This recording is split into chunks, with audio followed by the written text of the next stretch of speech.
will support and defend. Kamala Harris made history as the first woman and first person of color to serve as Vice President of the United States. But her time in office has earned her mixed reviews, as some see her as a lackluster advocate for President Joe Biden's agenda. But with the 2024 election now looming and Biden set to announce his bid for re-election, Reuters White House correspondent Jeff Mason says Harris isn't going anywhere. President Biden picked Vice President Harris for a reason. He promised to choose a woman, and a black woman, and that reason hasn't changed, even though Democrats are not all entirely happy with how the first couple years of her performance in office has gone. They still need, and he still needs, to have that symbolism and those voters that she helped bring to Biden's coalition, black voters, women voters. He needs that in 2024 as well. It would be almost unprecedented to drop a vice president and choose somebody else for re-election or a re-election campaign, and all of the reporting that I have done has suggested that that's not even under consideration. Democrats who spoke to Reuters, including some who work in or have worked in Biden's West Wing, expressed disappointment about the vice president's first 2 years in office. Mason explains. Some of the complaints that I heard, and these were from fellow Democrats, include that she doesn't necessarily rise to the occasion, that she isn't seen as someone who takes things off of President Biden's plate. The issue of immigration from the 3 Central American countries that she was tasked with by the president, that has become a lightning rod, or helped make her a lightning rod for Republicans, for whom immigration is a particularly important issue. The pushback that I've heard from that, from her office and from her allies, include the role that she played in the 2022 election, highlighting the issue of women's reproductive rights and abortion. This is the first time in the history of our nation that a constitutional right has been taken from the people of America. One source told me in particular that having her out front as sort of the main spokesperson on it did take something off his plate and ended up having an impact. Mason says the president's advanced age has also brought Harris under more scrutiny.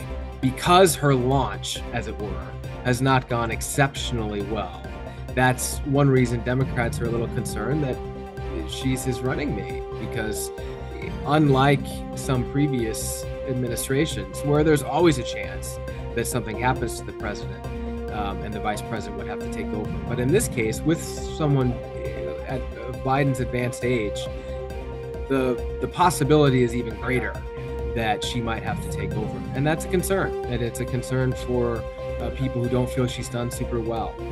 There is at least some frustration from the West Wing and perhaps from Biden himself that she hasn't shined more, and that's on their radar, and that's something that we'll probably see her try to fix and her people try to fix over the next 2 years.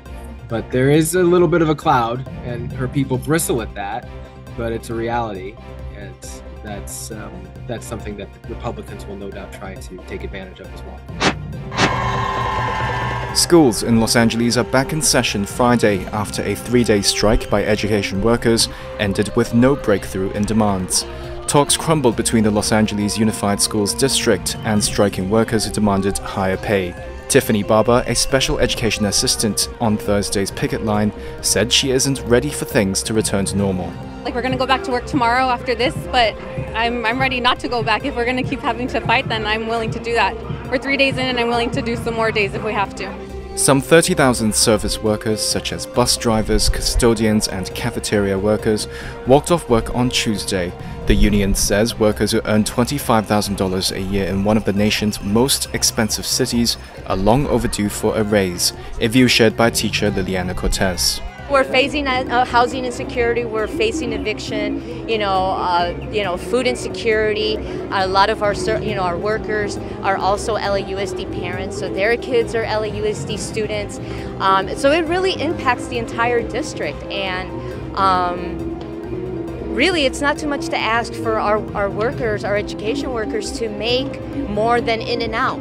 workers asked for a 30% salary increase and an additional $2 per hour for lowest paid staff.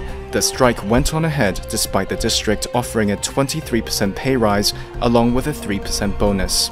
Many workers anticipated an agreement might be revealed at the rally on Thursday, but no such news was released. It's a long process. We don't want to sign something, at least my take is that we might regret later. You know, sometimes they put stuff on paper and you're so excited to sign it, and then you get a resolution at the end, 3-4 years, like, why did I sign that? So in my take is it's better to take our time on it and get it done right the first time. LA's strike is only the latest in a series of similar work actions by educators across the US, complaining of burnout and low wages that they say have led to a teacher shortage in many parts of the country. Manhattan District Attorney Alvin Bragg hit back at Republican lawmakers on Thursday, accusing them of interfering in his office's criminal probe into former President Donald Trump. In a letter sent to 3 Republican House committee chairs seen by Reuters, Bragg's office confirmed the DA was investigating allegations that Donald Trump engaged in violation of New York State penal law. But the prosecutor called Congress's demand for documents and testimony related to the probe, quote, an unprecedented inquiry into a pending local prosecution, and one that arose, quote, after Donald Trump created a false expectation that he would be arrested the next day, and his lawyers reportedly urged you to intervene. Neither fact is a legitimate basis for congressional inquiry. Bragg's response is the latest shot fired in a public and politicized storm about a supposedly secret criminal proceeding. It erupted with new urgency after the former president forecast he would be arrested this week. It is unclear what charges, if any, Trump may face related to a $130,000 payment by his former attorney Michael Cohen to adult performer Stormy Daniels in exchange for her silence about what she says was a 2006 sexual affair with the married Trump. Cohen says Trump reimbursed him for the payment, which was falsely reported as legal fees. Trump denies the affair, maintains his innocence, and has called the investigation a partisan witch hunt.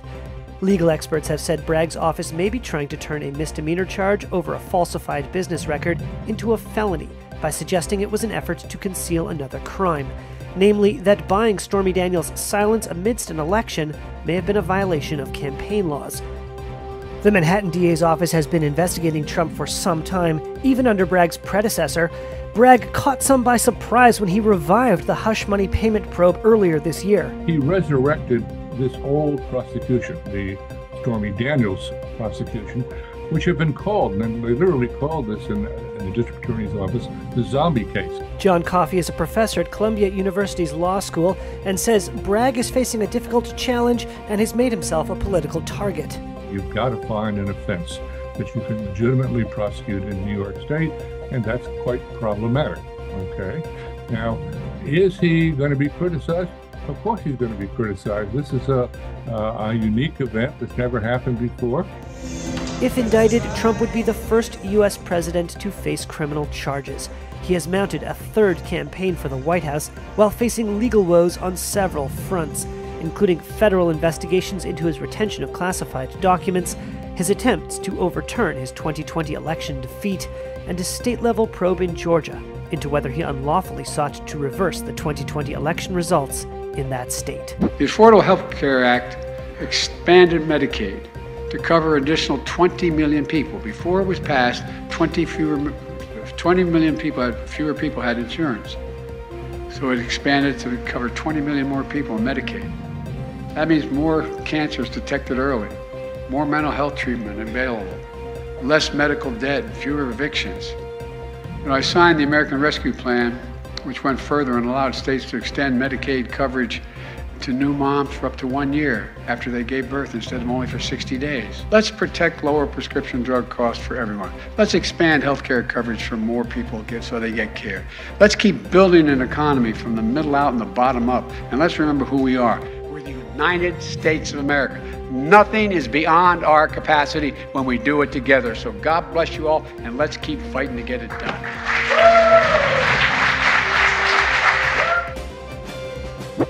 I first of all disagree with the characterization. TikTok's CEO in the hot seat Thursday. Josie Chu faced hours of tough questions from U.S. lawmakers at a congressional hearing who are convinced the Chinese-owned short video app should be barred for being a potential national security threat to the United States. Committee Chair Republican Kathy McMorris Rogers. TikTok collects nearly every data point imaginable, from people's location to what they type and copy, who they talk to, biometric data, and more. We do not trust TikTok will ever embrace American values.